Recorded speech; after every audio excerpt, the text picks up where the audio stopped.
attendance through Putra Blast. Okay, please mark your attendance through Putra Blast. Okay, so this week we are going to cover on qualitative research design. So this is the most basic introduction or the foundation on research design related to qualitative. Later on, if let's say you are interested to do the qualitative research or qualitative paradigm, I strongly recommend you to proceed with qualitative research method class, either by Dr. Associate Professor Dr. Moshi Arshad or Prof. Latif later on. I strongly recommend you to attend those class. Kalau let's say you are interested in qualitative design, because you will learn in detail. But for those who interested in quantitative, so far we do not have any other classes for quantitative research design. Ada detail lah, kita dah tak ada dah yang selain daripada this one.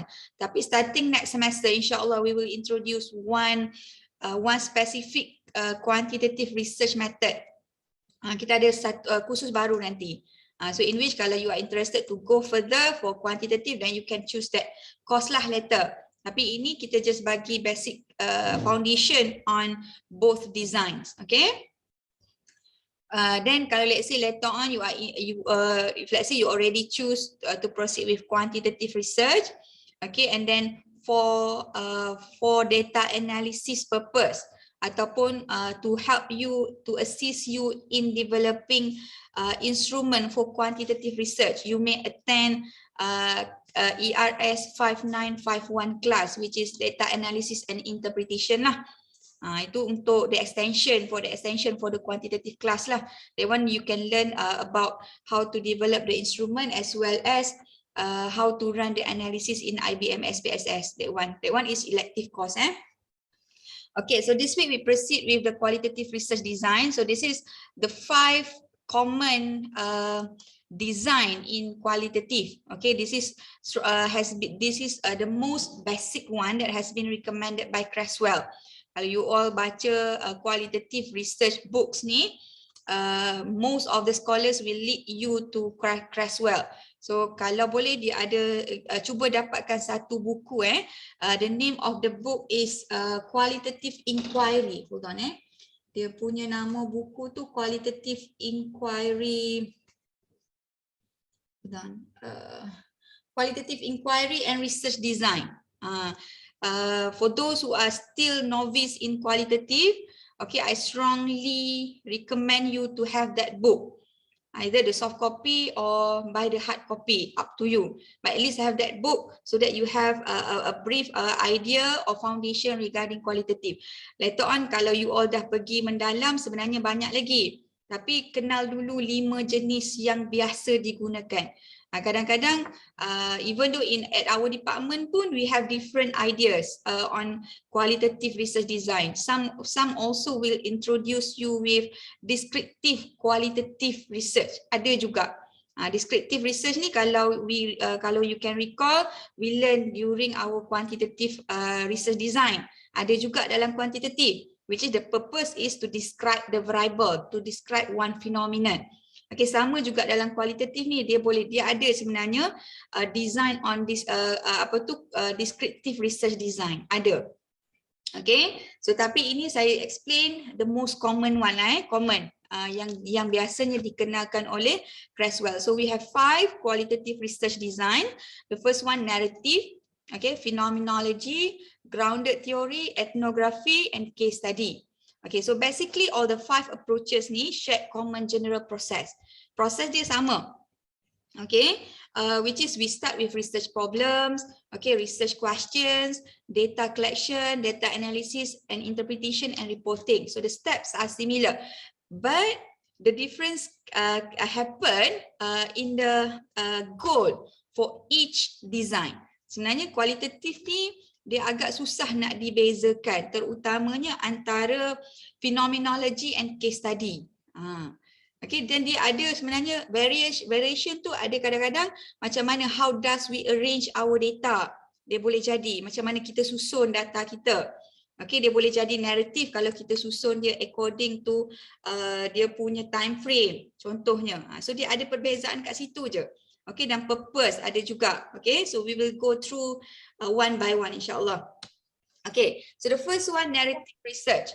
Okay, so narrative ni it comes from the verb to narrate, okay, or to tell a story. Nak bagi tahu cerita. So bila kita bercerita ni biasanya kita akan cerita daripada awal, tengah dan hujung. Okay, dia ada narrative. Okay, dalam bentuk susunan. Okay, so in narrative research design, okay, researchers describe the life of individuals, collect and tell story about people's life, and write narrative of individual experiences. Dia describe dalam bentuk narrative lah, dalam bentuk penceritaan. Okay, tahun ni macam ni, tahun ni macam ni, tahun ni macam ni. Okay, daripada dia kecil jadi teenagers dan dah jadi adult. So dia dalam bentuk narrative. Okay. So the procedures for implementing this research consists of focusing on studying a single person. Dia biasa je the number of narrative informant, the number of informant in narrative research ni is very minimal, either one or two. Okay, either one or two sahaja sebab we are interested in the experience ni dalam bentuk narrative. Okay, that we are interested in the individual. Okay, sebab tu barulah kita boleh susun dalam bentuk narrative. Right? Okay, and then gathering data through the collection of stories, okay, reporting individual experiences, and chronologically ordering or using life course stages, the meaning of those experiences for the individual. Okay, that become the focus of our study. Kita study satu atau dua individu yang ada persamaan daripada pengalaman tu. Okay, but we are interested in the individual actually. Sebab tu, the number of sample for narrative ni biasanya satu ataupun dua orang sahaja, tak ramai. Okay, and then narrative research captures an everyday, normal form of data that is familiar to individuals. Okay, and then narrative can be both a method or phenomenon of study. So narrative ni sama ada dia boleh jadi cara, the design, narrative research design ni dia boleh jadi sama ada cara kita susun data kita ataupun the phenomenon itself.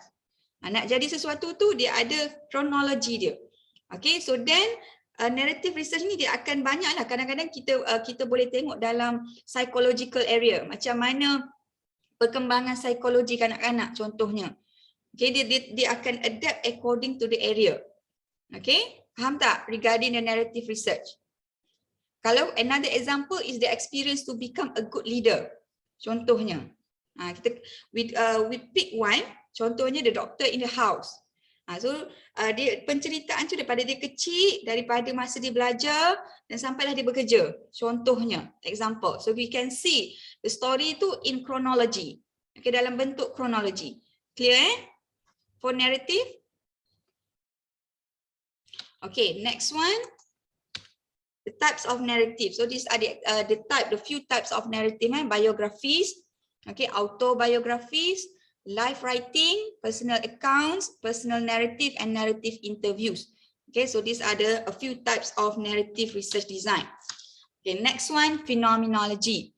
Okay, so if let's say in narrative ni, they report the life of a single or at least two individuals. Phenomenology ni, okay, describe the meaning for several individuals of their life experience of a concept or a phenomenon. Kalau tadi in narrative ni we are interested in the individual, but now for phenomenology ni we are interested in the phenomenon. Okay, macam contoh tadi kita nak tahu individu ni dan macam mana dia punya leadership. But in phenomenology we choose a phenomenon, for example, which is transformative leadership. The phenomenon is transformative leadership. We want to know what does it mean by transformative leadership. Kita pilih satu fenomena. Okay, we pick one phenomenon. Okay, so phenomenologists focus on describing what all participants have in common.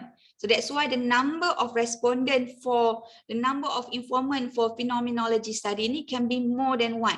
Basically more than one lah, because we are looking for the common experience between those informants so that we can see, we can get the data saturation. Kita nak dapatkan kesamaan, common experience. Okay. And then the basic purpose of phenomenology is to reduce individual experiences with a phenomenon to a description of the universal essence. Dia nak cari satu common thing. Kalau let's say we are studying one group, so kita nak tahu what are the common thing about this group that they experience. Okay. Okay, so then, okay, to this end, qualitative researchers identify a phenomenon, which is a topic of human experience. Okay, and then this human experience may be phenomena such as insomnia, being left out, anger, grief, or undergoing coronary artery bypass surgery. Dia nak tahu experience dia apa dia. Okay, and then the inquirer then collects data from persons who have experience, who have the life experience, okay, related to the phenomenon, and develops a composite description of the essence of the experience for all of the individuals. Dia nak tahu bila kita cari orang yang ada experience yang sama, kita nak tahu macam mana this group of people give meaning to that experience. Kita nak cari the common values, the common meaning.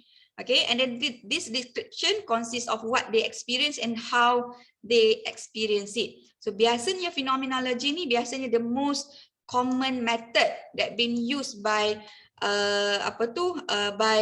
qualitative researcher. The most common lah. Phenomenology yang biasa selalu saya nampak phenomenology ataupun case study ataupun descriptive research. Okay. Okay, so there are two types of phenomenology. Hermeneutic phenomenology, which is oriented toward life experience and interpreting the text of life.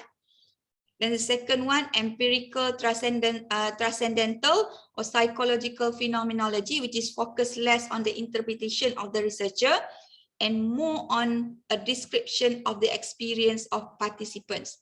Dia akan highlight the bracketing ni, the bracket. Okay, kalau dalam phenomenology biasa ni, yes, we try to avoid as much as possible. Dalam qualitative ni, we cannot avoid, okay, the voice of researcher. Tapi dalam empirical transcendental ni, we try to bracket.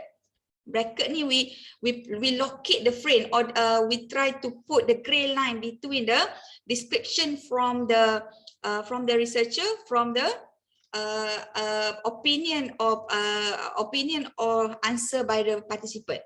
Okay, we make sure that they the idea are from the participants, and then the way we interpret the idea is based on the participants' idea, not from the researcher. Okay, here phenomenology. Can you differentiate between phenomenology and narrative?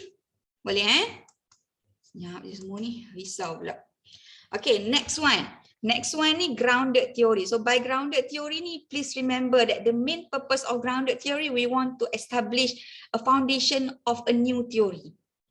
Kalau dalam narrative, kita susun we arrange our finding, or we study individually according to narrative, or we arrange chronologically.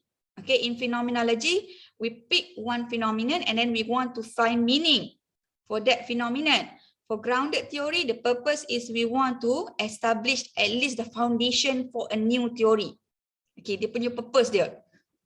Okay, so the intent of a grounded theory study is to move beyond descriptions and to generate or discover a theory, an abstract analytical schema of a process. Dia lebih kepada kita nak bawa satu teori baru. Okay, in which after we go through the literature, for example, you couldn't find any theory on one phenomena. Okay, sorry, itu cungap-cungap sikit. Okay, kita tak jumpa. Yes. Is it possible for this researcher to come up with a new theory based on the grounded theory? Possible. Possible. So, for example, when you go through the literature, you couldn't find any applicable theory to that phenomenon. Ada, possible. Sebab dunia ni banyak lagi benda yang kita tak discover actually. There are a lot of things. It is possible. So the grounded theory ni, it provide the reader or the output of the study can be a basis or the foundation for a new theory. Dia boleh, possible. Okay, basic je dulu. And then it can open for further testing lah in the future, for further testing and for further improvement in the future. Lagi kita nak tambah-tambah lagi. Sebab tu the teori ni, it is different with model. Okay, teori ni is something that has been tested for quite some time. Model ni is still in developing process. Dalam bentuk yang masih dibangunkan. That's why kalau you all tengok, if you compare the model ni, the theory is more generic compared to model. Model ni more specific according to specific situation. But theory ni, it is in generic form and then it is applicable to different situation. Dia generic dalam bentuk generic and then it is applicable to different situation. Kalau model ni biasanya specific situation. That's why model ni dia still dalam proses pembangunan. Okay, dalam proses pengubahsuaian and so on. But teori ni biasanya dah solid. Solid. Tapi adalah kadang-kadang tu because it is very generic, then we can add some insight by adding one or two new elements in the theory. Okay? Then participants in the study would all have experienced the process. They share similar characteristic with phenomenology. Okay, and then the development of the theory might help explain practice or provide a framework for further research. Ini dia punya keyword kat sini. Okay, dia still dalam bentuk yang asas, foundation. Okay, in which they akan open for more, they akan attract more research in the future. Okay, to add more ideas on the theory. Okay, the key idea is that this theory development does not come off the shelf. Okay, but rather is generated or grounded in data from participants who have experienced the process. Di grounded maksudnya bila kita kaji that particular group, only then we know the specific condition or requirement for this group of people. For example, minority lah yang sebelum ni belum dikaji. Okay, the specific, for example, disabled people. So probably the factors lead to their motivation at work can be different from normal people. Boleh jadi. Contoh Okay, so therefore, grounded theory is a qualitative research design in which the inquirer generates a general explanation, which is a theory of a process, action, or interaction shaped by the views of a large number of participants. In terms of the process, so it's quite similar with phenomenology. The difference is on the purpose of grounded theory. Okay, faham The purpose grounded theory ni memang kita guna kajian ni memang nak establish a new theory. Okay, kalau phenomenology ni we want to understand the phenomenon according to the group's perspective. Narrative, okay, we study one or two people to learn about their life experience and arrange them according to narrative or chronologically. Okay, boleh nampak sikit beza tu, cerah tu, okey lah tu. Okay, saya pun ambil masa nak faham qualitative. So tak apa, baru first time tu tak apa lagi. Okay, so these are a few types of grounded theory. So the first one, systematic procedures, which is investigators seek to systematically develop a theory that explains process, action or interaction on a topic. Kalau let's say kita nampak sesuatu tindakan, so we want to explain why this group of people behave like this, for example. Okay, so example dia, the process of developing a curriculum. Okay, the therapeutic benefit of sharing psychological test result with client. Okay, ini contoh. Okay, the second approach, type is constructivist approach, which is emphasizing on diverse local worlds, multiple realities. Dia lagi broad lah.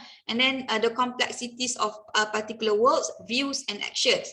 Okay, and then the approach is flexible. It provides the flexible guidelines, a focus on theory developed that depends on the researcher's view.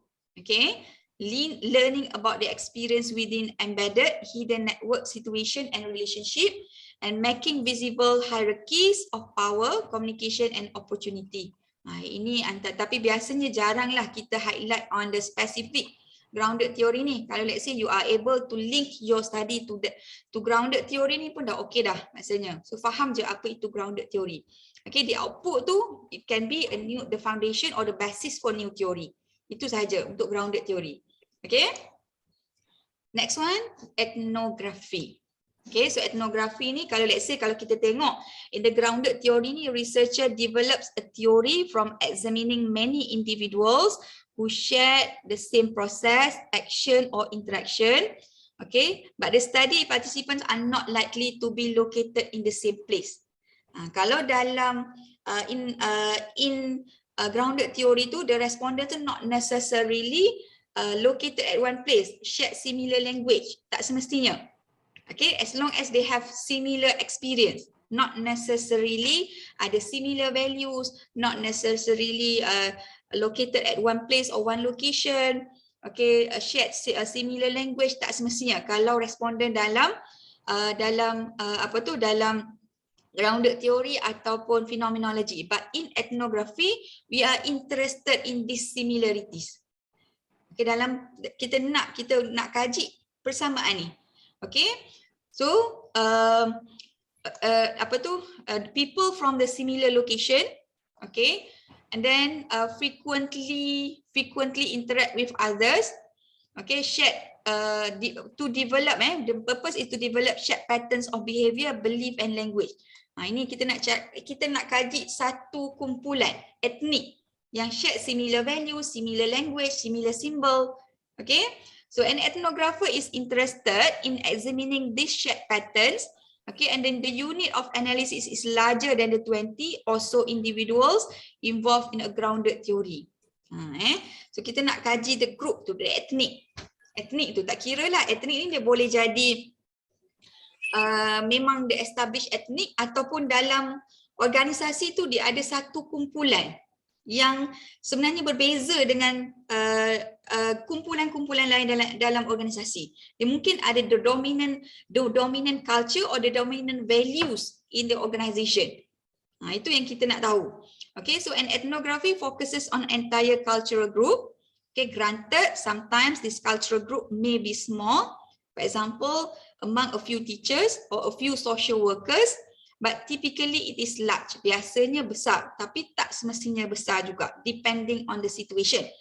Okay, and then involve many people who interact over time. Maksudnya dia ada regular or frequent interaction between the peoples within the group. Okay, so for example, teachers in an entire school, a community social work group, contoh. Okay, so ethnography is a qualitative design in which the researcher describe and interprets the shared and learned patterns of values. Kita nak tahu nilai-nilai yang diamalkan, the values that been practiced by the group, the behavior, tingkah laku dia. Contohnya kalau let's say volunteers in Mercy Malaysia, so probably different, they have different behavior, different culture with volunteers in ABIM, contohnya Angkatan Belia Islam Malaysia, contoh.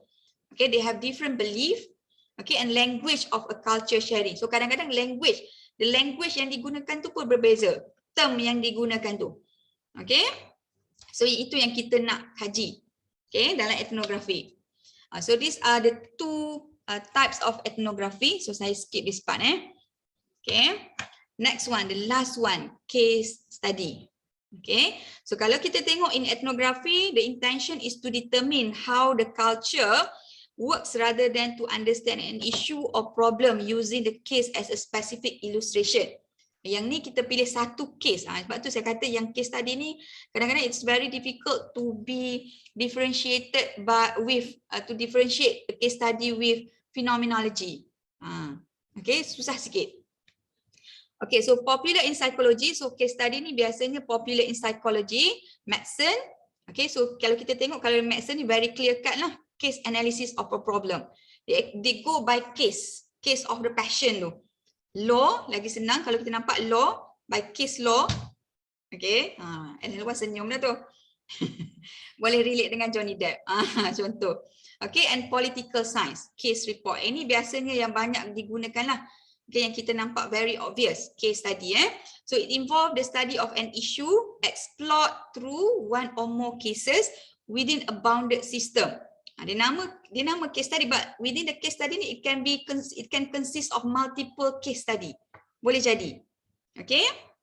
It is a method, a type of design in qualitative research, or an object of study, as well as a product of inquiry. So case study ni dia boleh jadi the method itself, method sendiri, method kajian tu, the design or object, okay, as well as the product. Product tu adalah case study. For example, kalau kita tengok few case studies that you use in your class, it is possible being developed through the case study qualitative research. Case study tu, dia bukan, kadang-kadang dia bukannya based on true story, tapi dia develop tu memang from the case study. Okay, so case study research is a qualitative approach in which the investigator explores a bounded system, which is one case, okay, or multiple bounded system, multiple cases over time through detailed in-depth data collection involving multiple sources of information.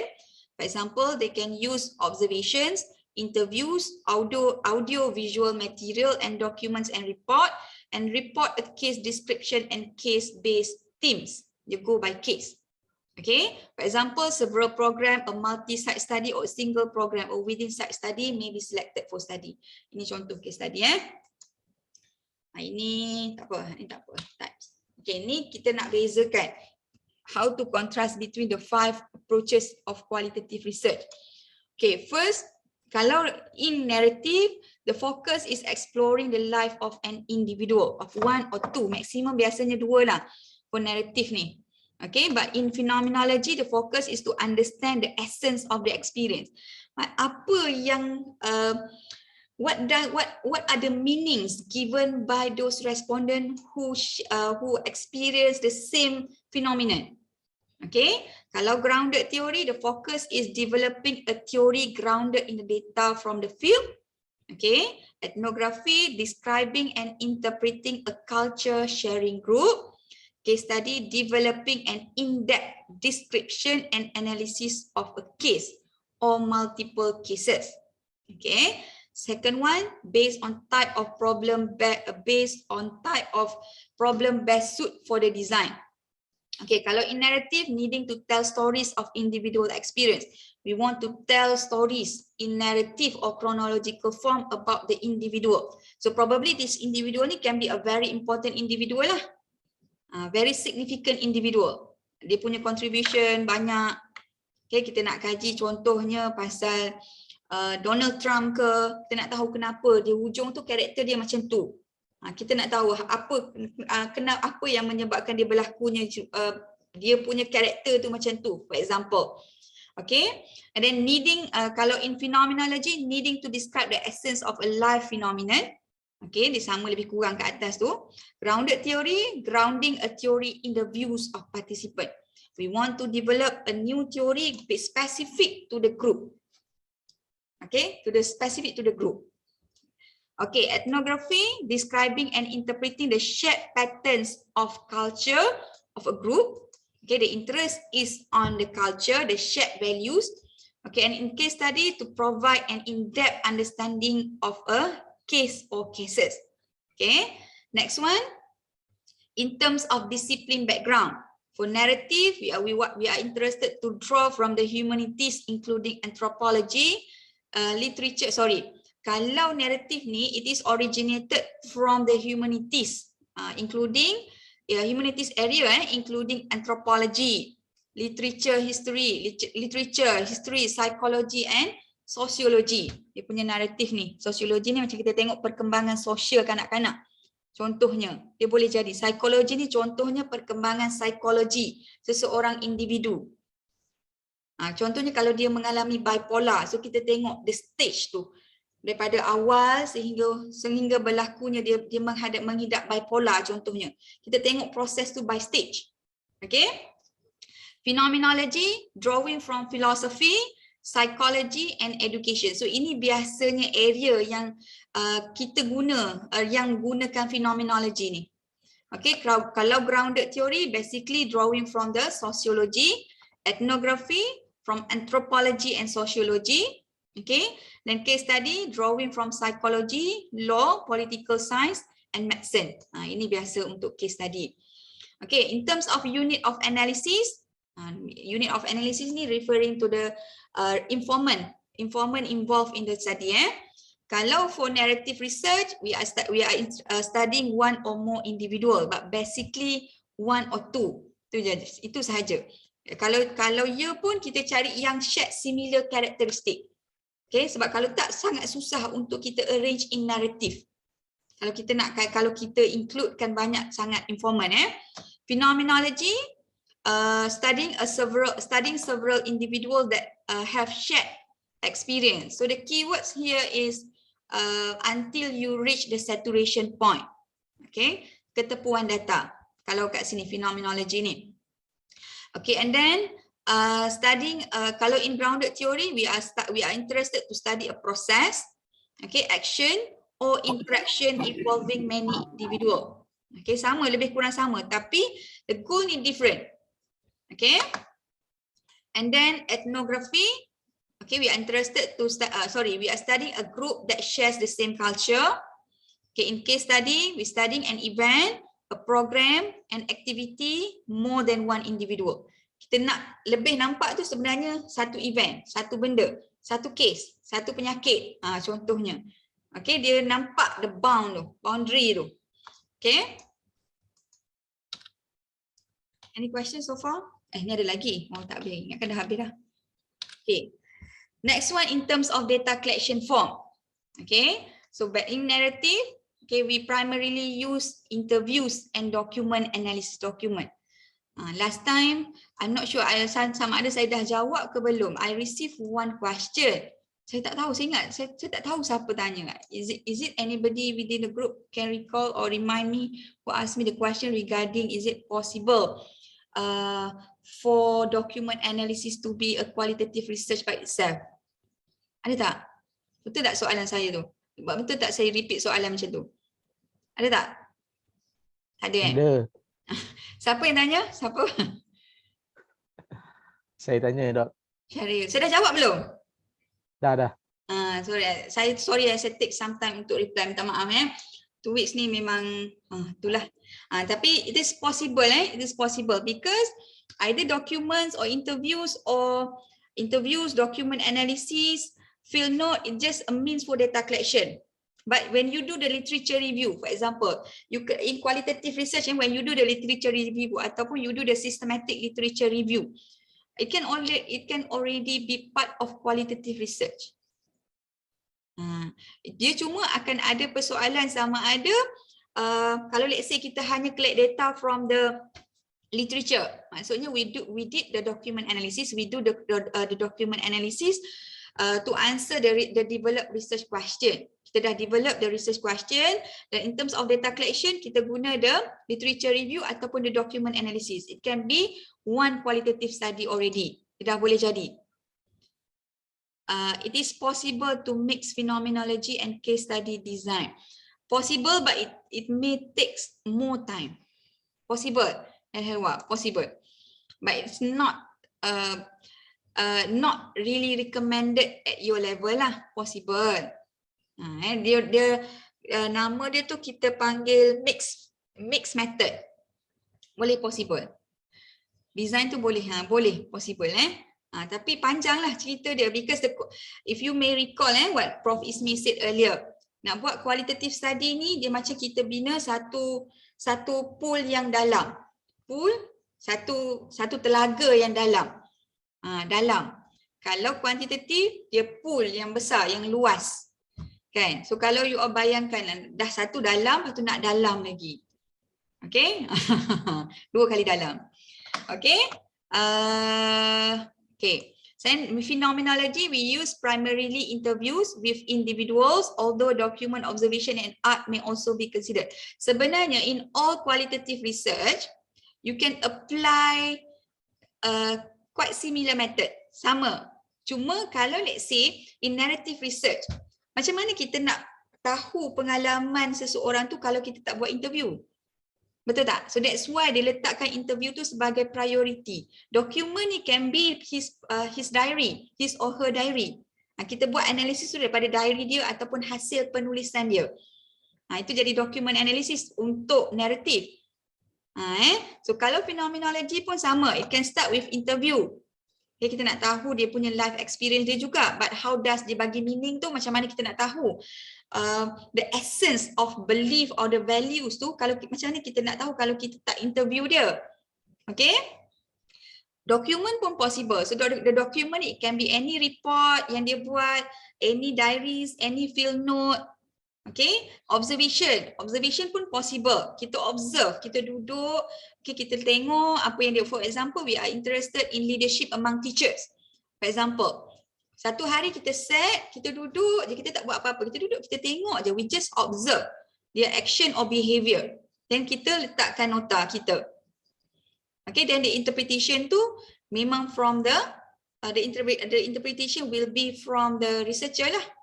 Okay, macam mana dia nak interpret situation, body language, gestures, tone and so on tu depending on the researcher.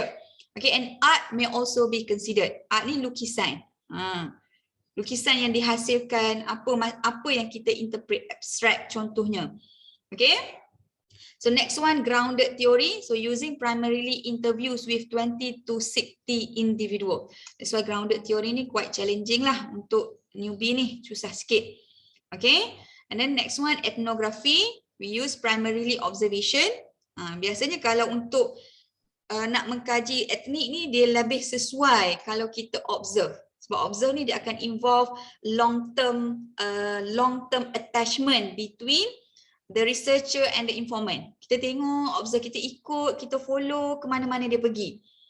Okay, kita ikut dia untuk 24 hours of their routine life activities tu kita follow untuk kita tengok macam mana budaya dia, language dia, slang dia.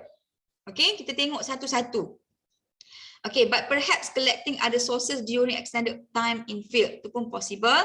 And then case study using multiple sources such as interviews, observation, documents or artifact. Artifact ni simbol ke mana-mana yang bersesuaian.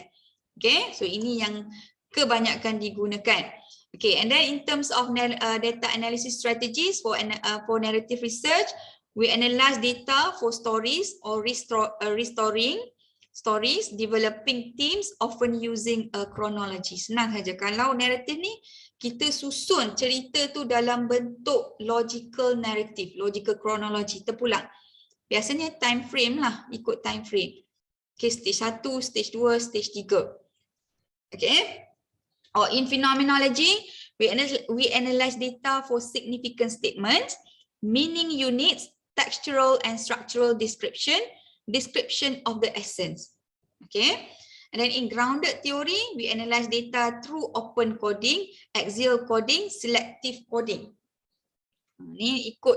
Sebenarnya for grounded theory ni, basically before you go through before you start the interview, you may start with literature review or review of the document, so that you have the basic idea. You have you come at least sebelum kita start dengan data collection tu, kita dah ada idea ataupun a little bit the surface understanding of what should be in the theory. Untuk yang teori yang kita nak propose later on, kita dah ada dah. Okay. And then for ethnography, we analyze data through description of the culture sharing group, themes about the group. Then in case study, we analyze data through description of the case and themes of the case as well as across case themes. Okay, and then in terms of written report, for narrative research, we develop a narrative about the stories of an individual's life. Okay, phenomenology, we describe the essence of the experience. Essence tu. Kalau phenomenology ni ingat dia lebih highlight tu lebih kepada limelight, dia tu lebih kepada informant. Kita nak dia punya nilai, dia punya meaning, the meaning tu. Multiple realities tu from our respondent. Okay, and then for grounded theory, we generate a theory illustrated in a figure. Ethnography, we describe how a culture sharing group works. Okay, and then in case study, we develop a detailed analysis of one or more cases. Okay, nampak sikit bayang-bayang ataupun the differences between the 5 main approach in qualitative design. Any questions so far? Ini baru pasal design, belum lagi on data collection. Design je. Tak apa, tengah digest lagi, tak apa. Keep. Keep digesting, eh. Okay, next one. Laju sikit lah sebab ni dah minggu 11. Kita baru topik 8 sebenarnya.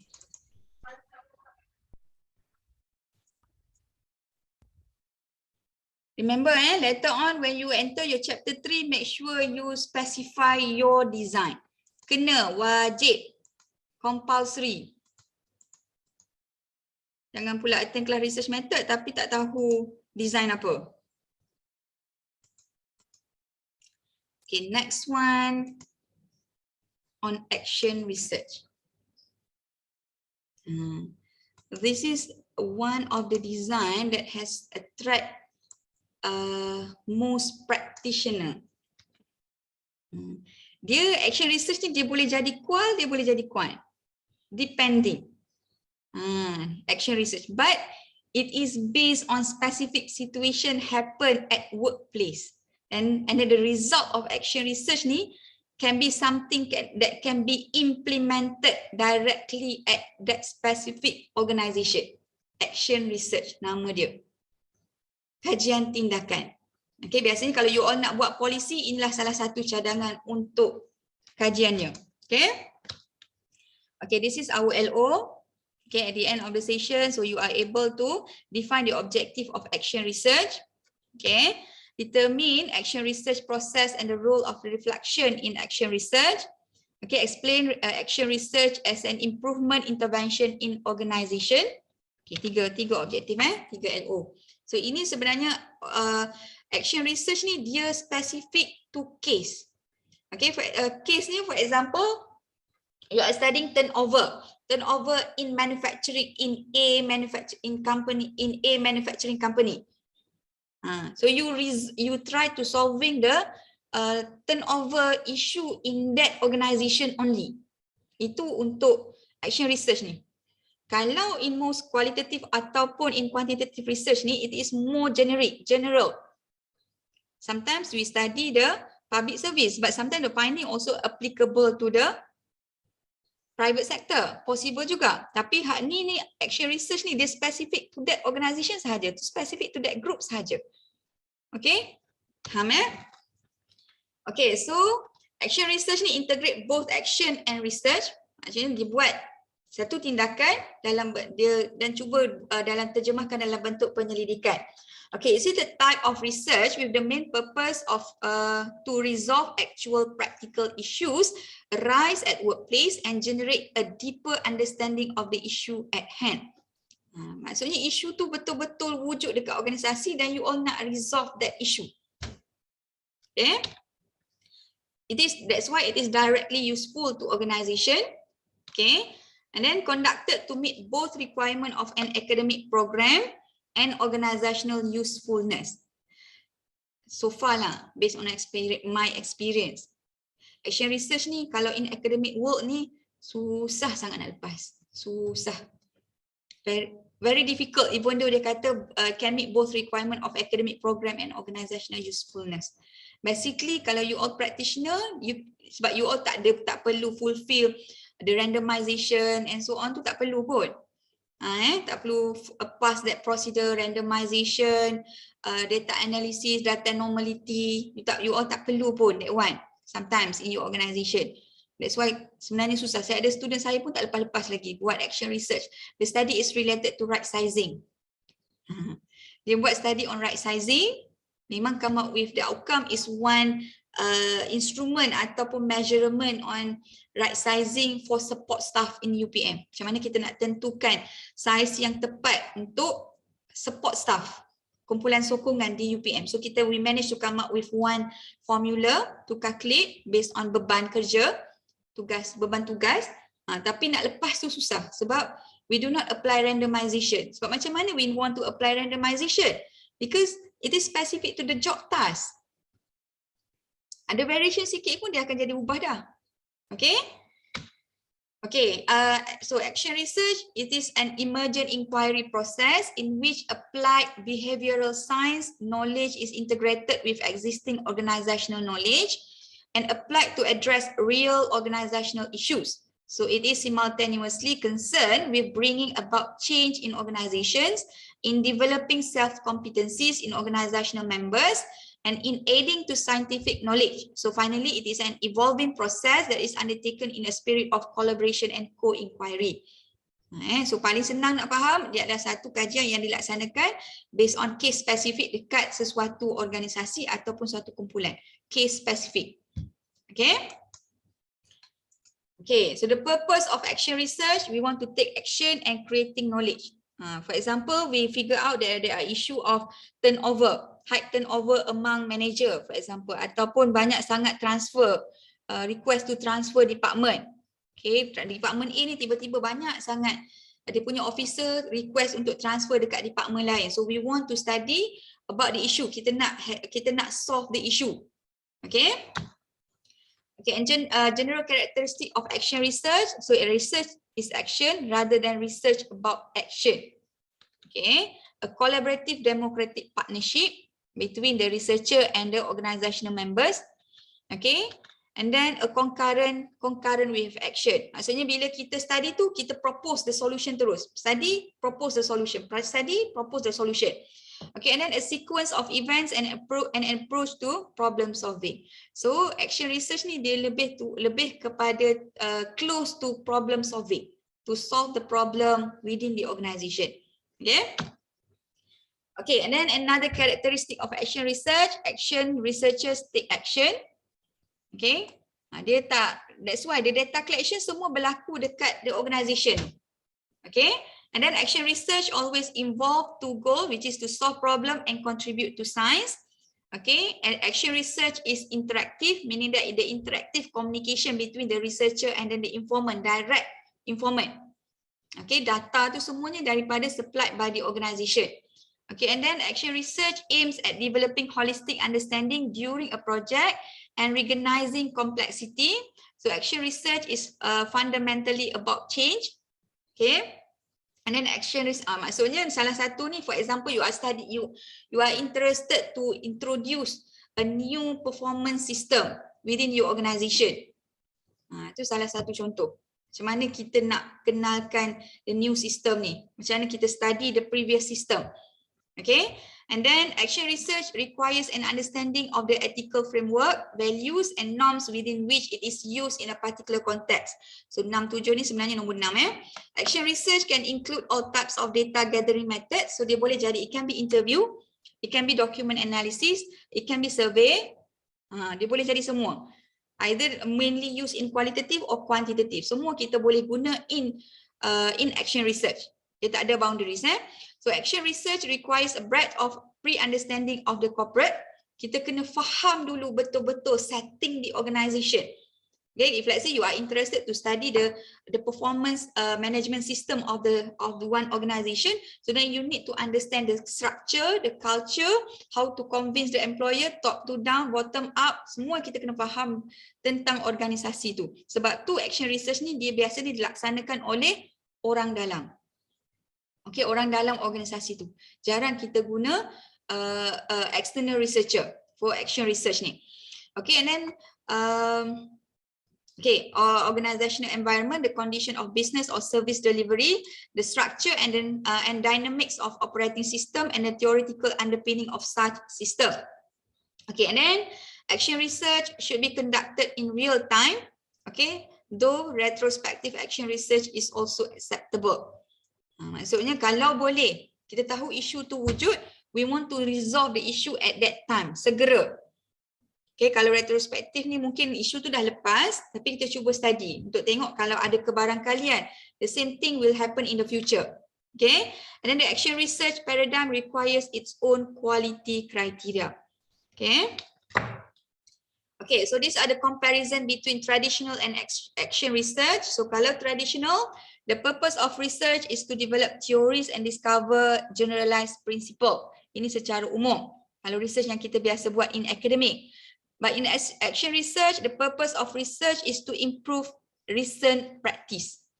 Okay, and then next one, research is conducted by outside expert for traditional research. Okay, but for action research, research is conducted by insiders who are involved in the context. Ini lagi better.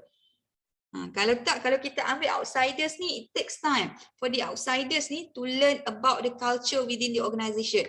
Dia ambil masa untuk kita betul-betul faham setting, konteks. Okay? And then for traditional research, researchers are objective, detached, removed and unbiased depending on the design that you use.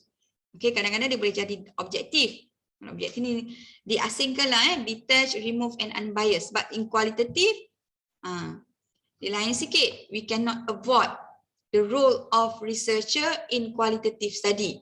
Okay, but in action research, researchers are subjective, involved and engaged. Maksudnya dia ada experience dengan sistem tu. Dia ada experience dengan problem tu. Okay, and then educational researchers conduct research on others. But in action researchers study themselves and their own or his or her own practice. Okay, dia perkenalkan sesuatu perubahan, dia nak tengok berjaya ke tak perubahan tu. Okay, and then the research question are predetermined and reflect outsiders research interest. Okay, depending on the researcher.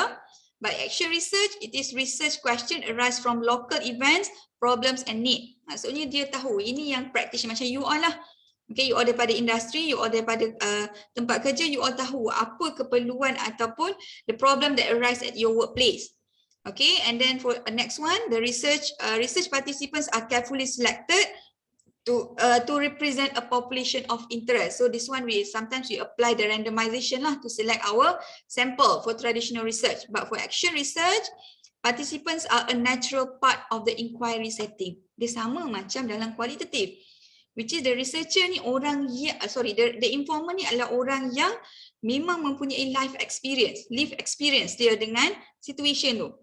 So baru kita tahu macam mana kita nak tangani isu tersebut. Okay. Generalized rules and practices are applicable in other educational setting. Sebab tadi kita study about the common thing, then the purpose is more generic. It is applicable to other setting as well. But for action research ni, okay, it is specific. It is context based, context bound. Okay, and then it cannot not necessarily applicable in other setting. Biasanya setting tu sahaja yang dia applicable. Okay, sebab for example, performance management system in one organisation can be different with another organisation. Kan sama macam juga cara penilaian prestasi dekat department ni, walaupun department daripada ministry yang sama tapi caranya lain, berbeza. Okay, and then the researchers findings are implemented by practitioner. Kalau this one kalau traditional research, but for action research, the action researchers finding are directly applied to their practice. Okay. Educational changes occur top down in a hierarchical process, top down. Okay, in action research, educational changes occur bottom up in a democratic process. That's why dia lagi holistic lah to solve the organizational issue. Okay, for traditional research, there is a separation between theory and action and between research and practice. But for action research, boundaries among theory, research and practice are blurred. Susah. Kadang-kadang susah kita nak tahu ni teori ke praktis, okay? Okay, so research paradigms and action research. So in any action research project, there are two action research cycles, okay, operating in parallel. So first one, core action research cycle, which is we diagnose, plan, taking action and evaluate in relation to the project. Then the second one is reflection cycle, which is an action research cycle about the action research cycle. Kita nak tahu the content, process and premise. Lebih kurang nampak sama. Okay, so different epistemology and ontological approach encourage different kind of reflexivity. Okay, and then reflexivity is the social sciences concept used to explore and deal with the relationship between the researcher and the object of research. Okay, so reflection means thinking about the condition for what one is doing, investigating the way in which the theoretical, cultural, and political context of individual and intellectual involvement affects the interaction with whatever is being researched, often in ways difficult to become conscious. Susah sikit lah kat sini research paradigm untuk AR ni. Ni kita ni recall balik je ni. Ni the process or cycle of action research. Okay, we start with diagnose, we plan action, diagnosing the issue ni. Kita start data collection here lah, diagnosing the issue. Okay, context and purpose, we have the context and purpose, we diagnose the issue. Okay, we plan action, we take action, we evaluate action. Kalau ada like dia macam training lah, training. Lebih kurang nampak macam training. Okay, we diagnose the issue, apa dia punya issue, we plan the action, taking action, evaluate action. Okay, so ini the pre-step, the context and purpose in action research. First, we identify the sense of need or desirability. So the issue, apa yang arise within the organization. Why is this project necessary or desirable? Kenapa perlunya? Okay, what are the economic, political and social forces driving the change? Kenapa perlunya perubahan? Okay, what are the cultural and structural force driving change? Contohnya, we want to propose a new PMS, performance management system, because we see that there are some devious behavior that cannot be evaluated through the current system. For example, some employees they involved in devious behavior but didn't receive proper punishment. Contoh, maksudnya something wrong with the current system.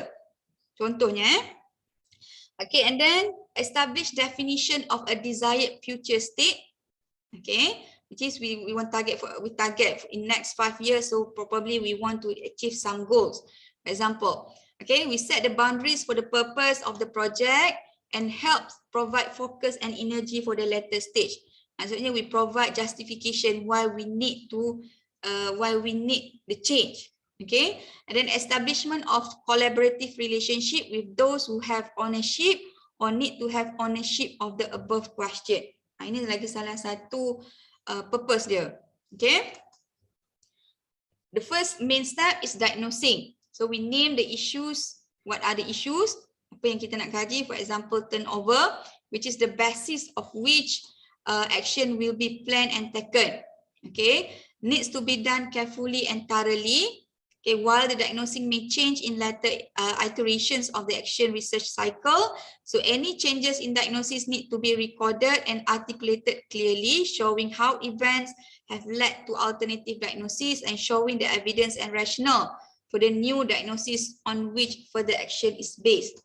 Okay, so it is important that the diagnosis step be a collaborative. Collaborative means that you try to involve all the parties that may be affected by the change. It's not necessarily top down. It can be bottom up approach as well.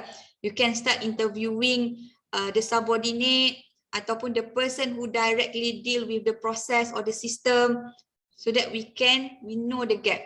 Tak semestinya daripada atas sahaja. Okay. So the action researcher engage relevant others in the process of diagnosing and not be the expert who does the diagnosis apart from others. Okay, kita go kalau boleh dekat sumber yang betul-betul, yang orang yang betul-betul implement benda tu. Okay, next one, planning action. Okay, so planning action follows from the analysis of the context and purpose of the project, so the framing of the issues and the diagnosis and is consistent with them. So it may be that this action planning focus on a first step or a series of first step. Okay, and then emphasize the importance of collaboration in planning action. So ada juga involve data collection masa data diagnosing tadi. Data collection pun kita involve top down, bottom up. So sama juga dengan planning action. How does we want to convince the top management, for example? How does we want to convince the subordinate? So the approach ni might be different lah, dua-dua. Approach berbeza. The way we communicate the information probably will be different from top management and subordinate. Okay. And then taking action, so then the plans are implemented and interventions are made. So ni kalau let's say both parties, either top management ataupun subordinate are well informed and then they understood and then ataupun they agree with the changes, only then we take the action. Kalau selagi tak dapat action ni, then we try to collect information from them. So what else that we can do? So cuba macam tu. Okay. Next one, evaluate action. Okay, so after we implement it, so we evaluate. Okay, so the outcomes of the action, both intended and unintended, are examined with a view to seeing. Okay, if the original diagnosis was correct, We want to know if the action was taken was correct. Okay, if the action was taken in an appropriate manner, what fits. Maksudnya kat sini the process, dia punya proses lah. Kadang-kadang it is good on paper, tapi in terms of the implementation ni betul ke tak? Okay, kena tengok, kena turun ke bawah lah. Okay, what fits into the next cycle of diagnosis, planning and action. Okay, so then the cycle continues. Kalau ada lagi isu, then buat lagi. Ada lagi isu, buat lagi. Okay, the cycle continues. Okay, ini dia punya cycle. Spiral of action research cycles. Lagi isu tak settle, teruskan lagi. Okay, so this one, the reflection cycle. Okay, content reflection is where you think about the issues. Okay, what is happening and so on. The process reflection is where you think about strategies, procedures, and how things are being done. Premise reflection is where you critique underlying assumption and perspective. So these are the form of reflection are critical. So ni meta cycle of inquiry ni kompleks lagi lah. Okay.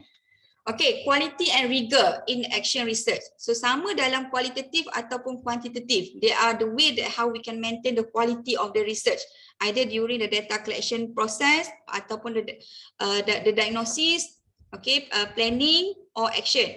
Semuanya kita nak make sure yang dia adalah based on quality. Ada quality, trust, dia boleh dipercayai, trustworthiness. Okay, so the action research paradigm requires its own quality criteria. So quality, kalau qualitative lain, quantitative lain. Okay, kalau dalam quantitative dia melibatkan consistency. Consistent. Kalau kualitatif lah, consistency. Data tu boleh consistent from different sources. Kalau you all guna interview, guna document data, document analysis or observation, the results are consistent, the findings are consistent. Okay, in quantitative study, okay, we are concerned about reliability and validity. Reliability is about, term pun berbeza, kita guna term pun berbeza. Kalau qualitative, we use the word trustworthiness. Trustworthiness, data tu boleh dipercayai, trustworthiness, which is dia akan tengok sama ada data tu konsisten ataupun tak through different sources. In quantitative, the term that we use is reliability and validity. Reliable meaning that the instrument that you choose provide similar result across time. Kalau validity, okay, the instrument used measure what it is supposed to measure. Dia accurate. Okay. Okay, so in action research, dia punya quality sendiri. So check either the action research explicit is developing a praxis of relational participant. In other words, how well does the action research reflect the cooperation between the action researcher and the members of the organization. Dia macam the interaction ni really significant when you do the action research. Okay, so that you deal with the right issue, the right problem in the organization. So is action research guided by a reflexive concern for practical outcomes? So is the action project governed by constant and iterative reflection as part of the process of organizational change or improvement? Okay. Okay, does action research include a plurality of knowing which ensures conceptual theoretical integrity, extend our ways of knowing, and has a methodological appropriateness? Action research is inclusive of practical, propositional,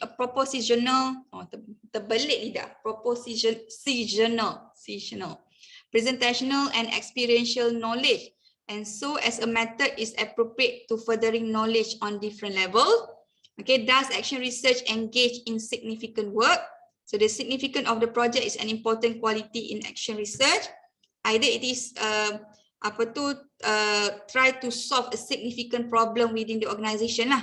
Okay, for example turnover tadi. Kalau kita nampak turnover really high among managers tu, maksudnya significant lah. Kalau contohnya within 6 months ada 3 or 4 managers leave the company, tu significant lah tu. Okay, so does the action research result in new and enduring infrastructure? In other words, does sustainable change come out of the project? Okay. Okay, rigor pula. Rigor in action research refers to how data are generated, gathered, explored, and evaluated. How events are questioned and interpreted through multiple action research cycles. So in other words, as the action researcher, you need to show how you engage in the steps of multiple and repeatuous action research cycles in terms of diagnosing, planning, taking action, and evaluating were done. Macam mana kita buat? And how these were recorded to reflect that they are a true representation of what was studied. Representation not necessarily random kalau kat sini. Make sure we have the representative je.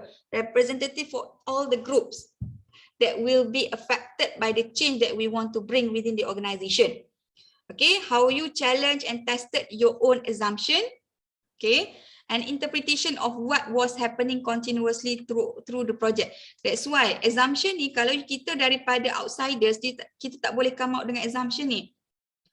Only the insiders know the reason why the employer ataupun the manager leave the organization. Dia tahu the exact assumption ni. Assumption ni tak sama macam assumption from academic kat sini. So by means of content, process and premise reflection, so that your familiarity with and closeness to issues are exposed to critique. Okay, how you access different views of what was happening, which probably produce both confirming and contradictory interpretation. Because as an insider, you already have the idea or assumption why does the situation happen. Tapi kita nak dapatkan kepastian lagi so that we collect the information from all the parties that have the direct effect on that situation. Kita ada assumption kita tapi kita confirmkan lagi. So dia boleh jadi confirming ataupun contradictory, atau kita jumpa sesuatu yang baru sebenarnya tak sama dengan apa yang kita assume. Okay, how your interpretations and diagnose are grounded in scholarly theory. Yang ni sebenarnya jarang lah rigorously apply, and how project outcomes are challenged, supported or disconfirmed in terms of the theories underpinning those interpretation and diagnose. Yang ni jarang sikit lah. Okay, biasanya kita jarang relate pun dengan teori. Okay, so the value in action research is not whether the change process was successful or not, but rather that the exploration of the data, that is how a particular change was managed, provide useful and interesting theory which may contribute to learning on the subject of change management. Okay, ini the four types of knowing in AR, action research, experiential knowing. And that's why we said that it must be from the outsider. So the knowledge arises as we encounter the realities around us. The second one, presentational knowing. Okay, the knowledge expressed in our giving form to this experiential knowing through language, image, music, painting, and the like, depending on the means of communication within the organization. Yang mana lagi sesuai. Next one, propositional knowing, the knowledge distilling our experiential and presentational knowledge into theories. Okay, statement and propositions distilling. Lastly, practical knowing, the knowledge that brings the other three forms of knowing to full fruition by doing appropriate things skillfully and competently. Okay, ini dia punya experiential learning cycle in AR. Jangan ni. Okay, so the skill, action research skill, the needed skill in action research. First, pure inquiry. So this is where the helper or consultant or the researcher prompts the elicitation of the story of what is taking place and listen carefully and neutrally. Okay, what is going on? Tell me what happened from the respondent, even though you already have the context. Okay, tapi kita cuba get the idea directly from the informant. Then exploratory diagnostic inquiry. So dia lebih prone macam kuali. Okay, so in which the helper or consultant begins to manage the process of how the content is analyzed by the other by exploring emotional process, reasoning, action, and so on where necessary. Tak semestinya semua. Okay, how do you feel about this? Why do you think this happened? What did you do? What are you going to do? Biasanya kalau dalam praktikal ni kita jaranglah deal with how do you feel about this.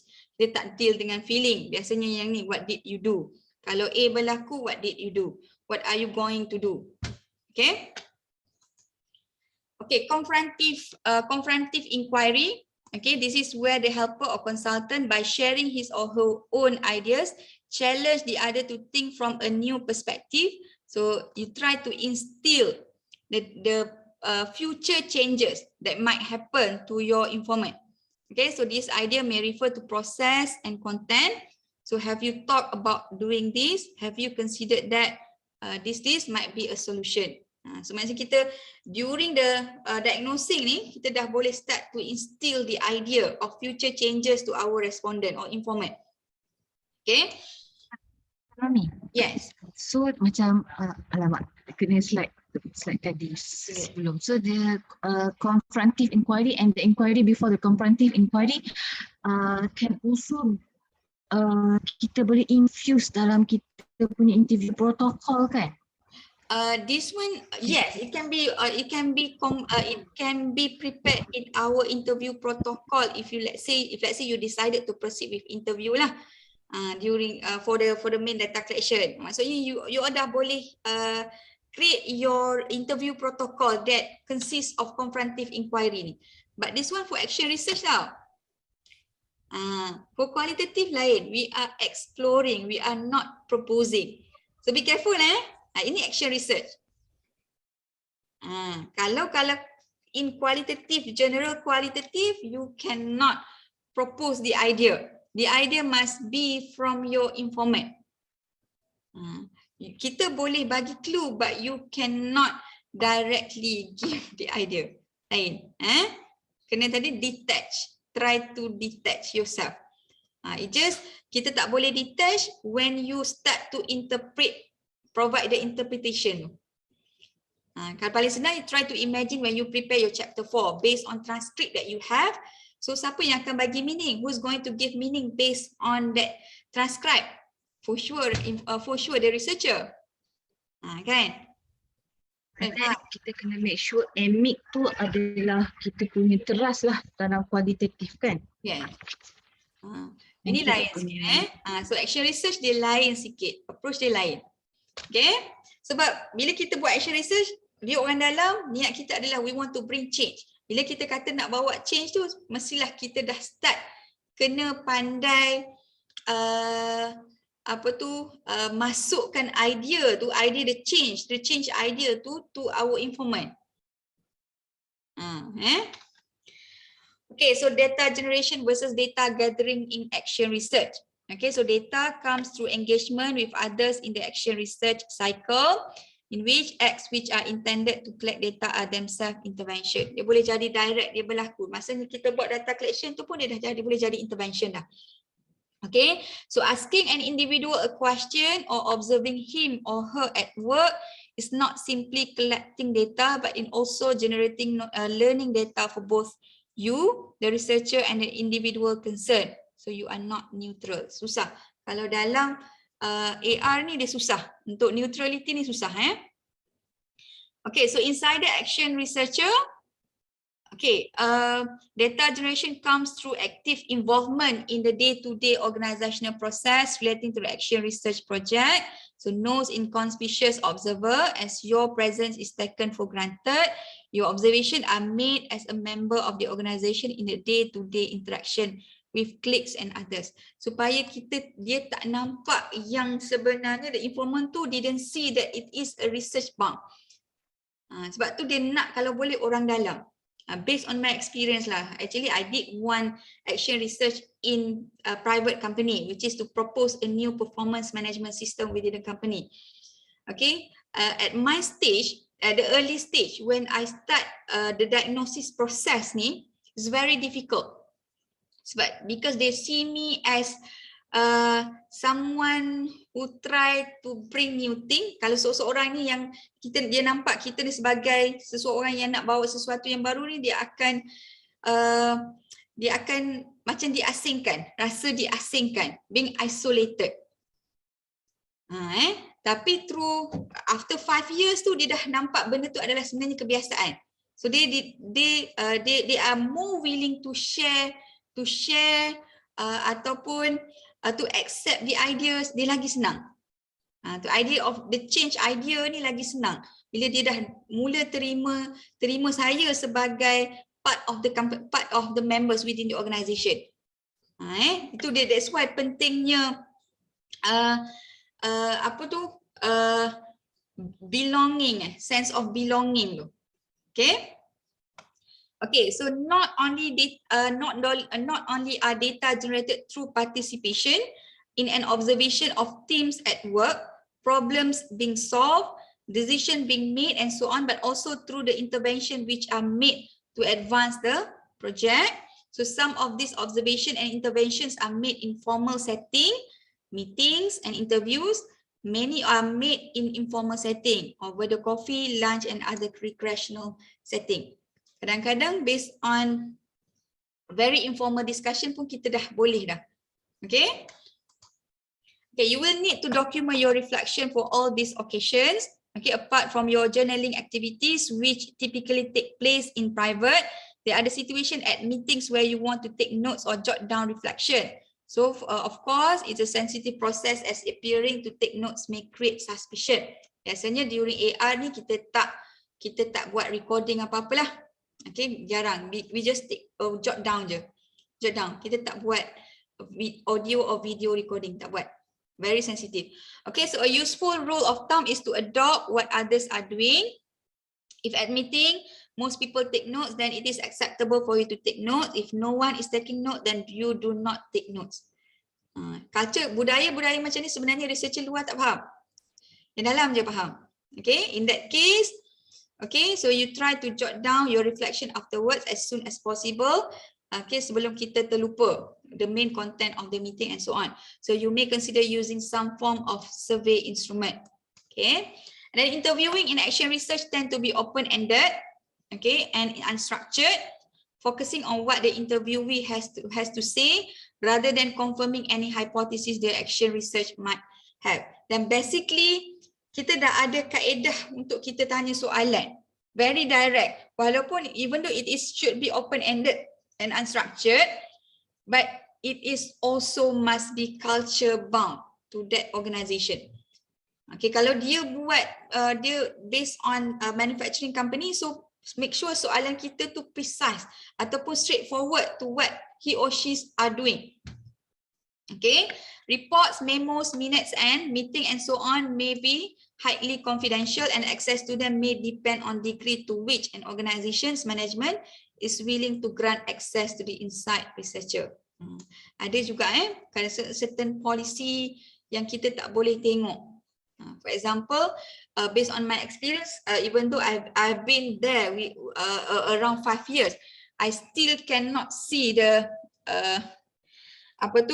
the employees personal file contohnya. Saya rasa untuk personal file ni hanya the person in charge can see. Okay, the individual or the employee's personal file ni. Still kita tak boleh access. Kat mana saja yang kita boleh tengok Okay, so any questions so far? Done on action research.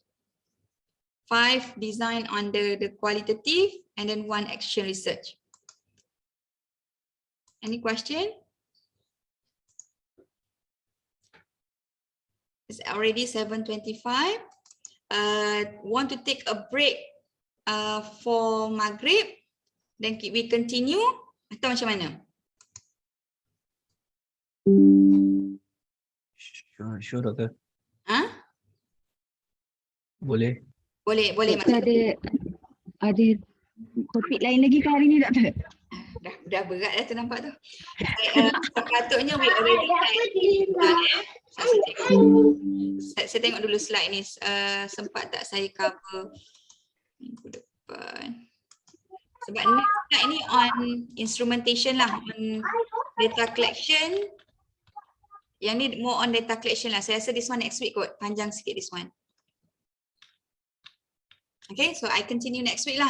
This one next week we are going to cover on this one instrument development, instrumentation. Instrumentation means that both for qual and quanti lah, for qual and quanti. Okay, instrumentation ni for quantitative ni mostly we collect data through questionnaire. So I give the overview on the slide. Yang ni saya tak upload lagi. I uploaded the one in the Putra Blast is only up to week 9. Week 8 kot. Okay. Ni saya belum masuk lagi. So we are going to go through on the instrumentation. Instrumentation, later on insyaAllah we will going to cover on the instrumentation for qualitative, for quantitative and qualitative. Sebenarnya qualitative tak banyak, instrumentation dia, guideline dia tak banyak. Okay, but I try to find out more guideline, but this one sebenarnya banyak kepada quantitative. Okay, is there any more question related to the two topics that we discussed this week? Ada tak soalan? Kalau let's say lah you go sebenarnya to understand the 5 approaches in qualitative ni, you need to learn by experience. Even you know what, even personally I only have one qualitative research that currently in progress. Maksudnya saya to be frankly speaking, memang saya tak ada direct experience to conduct a qualitative study, because to me it's memang sebelum ni I have no interest on qualitative research. Saya attend kelas kualitatif tapi saya tak ada minat kualitatif. But throughout the years of working experience ni memang ternampak the attention has been strongly towards qualitative research. Sekarang ni dia postmodernism kan? Postmodernism. Kita nak tengok multiple realities and so on. Even though my undergraduate student ataupun my degree student pun dah start buat qualitative, in which I thought it is a positive things lah pada saya, sebab qualitative ni susah. Okay. Sebab saya kuanti kan, saya rasa kuali susah. Mungkin orang kuali dia kata kuanti susah. Okay. Then I took the challenge sebab ni kualitatif dia ada part kelebihan dia juga. I took the challenge sebab tapi saya tak ada direct experience. But when I try to check lah, I try to check with qualitative researcher ni pun sometimes even though they have direct influence, direct experience, tapi biasanya design yang dia orang ada direct experience satu design saja. Kalau phenomenology, dia phenomenology je dia tahu. Kalau dia tahu deskriptif, dia tahu deskriptif je. Dia sebenarnya it is very difficult to differentiate the 5 design until you are in the field. Bila you all dah ada dekat lapangan tu, only then you all boleh tengok ni sebenarnya ke arah mana. Selagi tak buat, selagi tu susah. Nak identify which approach sebenarnya. Kadang-kadang first tu we decide it should be phenomenology kat mula-mula, but later on it can be descriptive or it can be case study. Dia boleh jadi, ataupun can be ethnography. That's why qualitative ni you need to be very open with the transformation yang boleh berlaku tu. Okay, that's why you need to keep track for each stage in qualitative research that you are at. Okay, kualitatif buat dulu baru tahu. Kuanti prepare dulu, then senanglah hidup. Okay, so with that, so we end our session today. So I would like to remind everybody to mark your attendance through Putra Blast. Okay, so insyaAllah we will see each other next week again. So take care guys. Assalamualaikum. Waalaikumsalam. Thank you, Doktor. Thank you, Doktor. Doktor. Salam.